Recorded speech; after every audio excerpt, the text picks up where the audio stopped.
4 PM news network में दोस्तों आपका स्वागत है। मैं हूं आपके साथ राशिद जहीर। मोदी जी तो बोले नहीं इस बारे में कि आखिरकार सीज फायर किया क्यों था। राहुल गांधी ने भी सवाल उठाया कि जब सेना इतने नज़दीक थी जैसा कि आप बता रहे हैं, तो फिर ये किसके कहने पर सीज फायर कर दिया।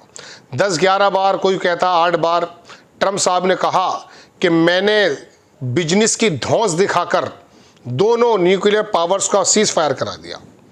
अब ये बात हतमी एतबार से वहाँ की अदालत में जमा हो गई है, जहाँ पर अमेरिका के विदेश मंत्री और बाकी बड़े बड़े अधिकारियों ने एफिडेविट दे करके कहा है अदालत में कि साहब ट्रंप साहब ने ये काम कर दिखाया। क्यों?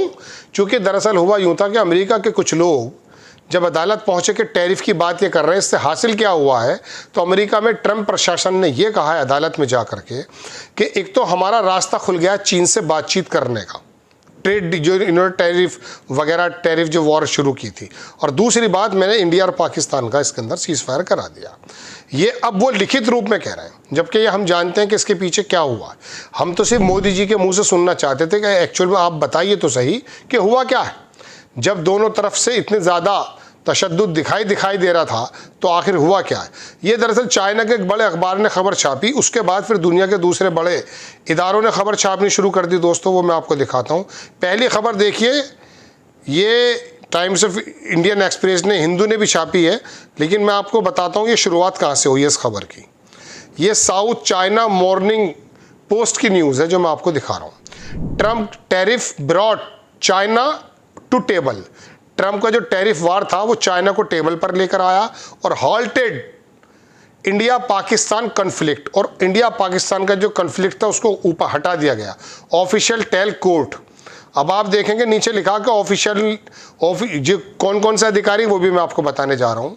ऑफिशियल जो अमेरिका के थे उन्होंने क्लेम किया कि ट्रंप ने यूज़ किया है अपने टैरिफ पावर को और ब्रोकर बने इस बीच सीज फायर के between New Delhi and Islamabad earlier this month and bring about the fragile peace, और पीस लेकर आने की कोशिश की गई है।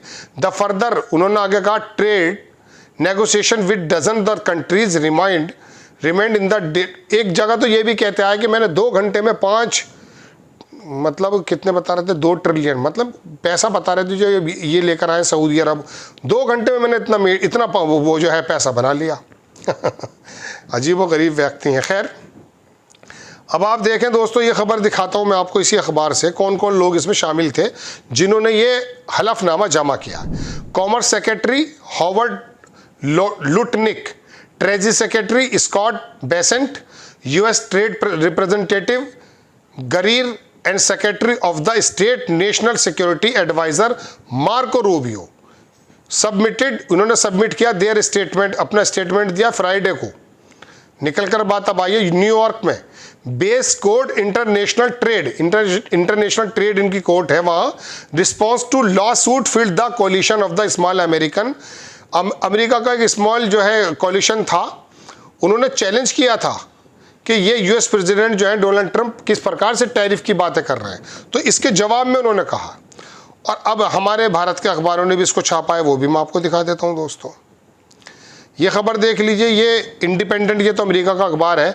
US official claim Trump tariff brought China to table, वही बात जो मैंने अभी आपसे कही। और ये हमारे इंडिया के अखबार हैं। इंडियन एक्सप्रेस ने छापा कि tariff halted India Pakistan conflict brought China to table, Trump official tell US court. उल्टा कर दिया, बस हेडिंग वही है। ये चाइना ही जो मॉर्निंग पोस्ट है वहाँ से सब लोगों ने खबर उठाई है। हिंदू ने भी छापा। हिंदू ने कहा कि आर्म्स डील इंडिया, चलिए तो दूसरी खबर है, मैं आपको बाद में बताऊंगा। तो दोस्तों बात यह है कि जो ट्रंप वहाँ पर हलफनामा दे रहे हैं, ऐसा कौन सा बिजनेस था पाकिस्तान का जिसकी वजह से उसने बिजनेस की धौंस दिखाई। और अरे बात ये नहीं थी, बात ये थी कि भारत की सेना का पराक्रम था भाई। जब वहाँ 9 ठिकानों को बर्बाद करके रख दिया तो होश उड़ गए। और मैं आपको एक बात और बता दूं, ये पाकिस्तान के रिपोर्टर की बात है। उन्होंने कहा कि हमने न्यूक्लियर का ऑप्शन छोटा छोटा रखा, और बल्कि वो उसका नाम भी रिपोर्टर का नज़म सेठी है। सेठी से सवाल आता है, देख सकते हैं आप। हालांकि बंद कर रखे हैं भारत ने चैनल, लेकिन हम कहीं ना कहीं से देख लेते हैं खबरें। तो बात यह है कि उसने कहा कि हमने तो नक्शेबाजी की थी अमेरिका को दिखाने के लिए कि हम न्यूक्लियर मीटिंग करने जा रहे हैं। अमेरिका ने फौरन बात शुरू कर दी। अगर अमेरिका को वो डराने के लिए, इंटरनेशनल कम्युनिटी को डराने के लिए पाकिस्तान नक्शेबाजी कर रहा था, तो हमारे अंदर भी तो दिमाग है भाई, हम तो अकल लगा सकते थे। पाकिस्तान का बाप भी क्या न्यूक्लियर की चीज़ों का इस्तेमाल कर सकता है? सोच भी सकता है कुछ आज के ज़माने में? संभव नहीं है। पुतिन व्यक्ति सोच सकता है, जो कि उसको असैसिनेट करने की कोशिश की गई अभी 20 तारीख में।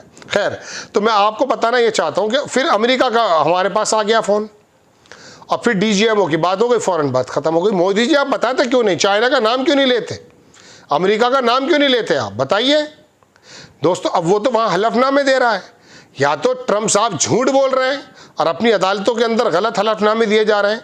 कम से कम आप अपनी ज़बान से तो बता सकते हैं देशवासियों को कि आखिरकार ये राहुल गांधी के सवाल में कितनी जान है। लेकिन राहुल गांधी के सवालों को तो ऐसा कर दिया कि जैसे, बस मैं आपको क्या बताऊं कि भाई बोलते रहे, हम जवाब, जिसका मूड होगा उसका जवाब। हम तो यात्रा निकाल रहे हैं, सिंदूर यात्रा। दोस्तों बात यह है कि जब इंटरनेशनल जगत में इस प्रकार की बातें होती हैं तो पता तो चले ना। और उसके बावजूद टैरिफ कार्ड में क्या हुआ, 26 से 10 पे या 5% पे आ गया वो? नहीं, वो अभी तक सख्त है। उसने यूरोप पे 50% लगा दिया है, लगा के फिर बोलता चलिए 90 दिन फिर रुक जाता हूँ मैं। ये तो तमाम चीज़ें चल रही हैं, लेकिन हमें अपने देश को चलाने वालों से ये उम्मीद होती है दोस्तों कि वो हमें कम से कम बताएंगे बात कि इंटरनेशनल लेवल पे चल क्या रहा है। आप कभी राफेल के, अभी मैंने कल खबर देख रहा था कि जो भविष्य में है वो राफेल नहीं खरीदे जाएंगे। अमेरिका से बात नहीं चल रही, रशिया से चल नहीं रहा है। हाँ, खुद की बात चल रही है कि खुद बनाने की बात है, 5th जनरेशन का कोई मामला, वो अच्छी बात है। लेकिन कम से कम देशवासियों को पता तो चले कि आखिरकार अमेरिका बिलावजह चौधरी क्यों बन रहा है, ट्रम्प चौधरी क्यों बन रहे हैं। हमें तो ये मालूम था कि आप ही तमाम बड़ी बड़ी बातें करके सामने आते हैं, एक शब्द नहीं बोला है। कम से कम ये बताएं तो सही। दोस्तों बात यह है कि अमेरिका जो 24 घंटे पहले कह रहा था कि हमारा कोई मतलब नहीं है, और पाकिस्तान को ग्रेट नेशन और ग्रेट लीडर वो बता रहा था, आखिरकार वो अब अपने हलफनामे दे रहा है। अब तो बात ही ख़त्म हो जाती है, वैसे तो ज़बानी बात थी, अब तो हलफनामे दे रहा है। तो पता तो चले कौन से ट्रेड को आगे बढ़ाने के लिए काम किया है, और ट्रेड में क्या किया। कल मैंने आपको खबर बताई है कि भारत के जो स्टूडेंट्स हैं, जो उसकी अर्थव्यवस्था को सींचते हैं, पैसा जाता है हमारा, उनको कह दिया कि यदि क्लास भी बंक करोगे तो आपके वीज़ों को ख़त्म कर दूंगा। रोज़ाना नया फरमान ट्रम्प साहब की तरफ से आता है। तो हम इसकी कोई रैयत में रहते हैं? बताइए आप, 140 करोड़ के लोगों का देश है, हमारे यहाँ इतनी बड़ा मार्केट है कि चीन भी हमसे सीधा टेढ़े होकर बात नहीं कर सकता। 113 बिलियन डॉलर का उसका यहाँ पर इंपोर्ट है, हमारा तो खैर 13-14 है, उसको छोड़ दीजिए। तो दोस्तों बात यह, अब तो ट्रंप ने आधिकारिक रूप से हलफनामा देकर उसके विदेश मंत्री ने अपनी अदालतों में ये बात की है। अब तो मोदी जी बोल जाओ, अब तो बता दो कि एक्चुअली हुआ क्या था। आपको खबर कैसी लगी अपनी राय कमेंट्स बॉक्स में ज़रूर दीजिए। चैनल को सब्सक्राइब कीजिए, शेयर कीजिए। नेक्स्ट टाइम मैं किसी खबर के साथ हाजिर होता हूँ। जय हिंद।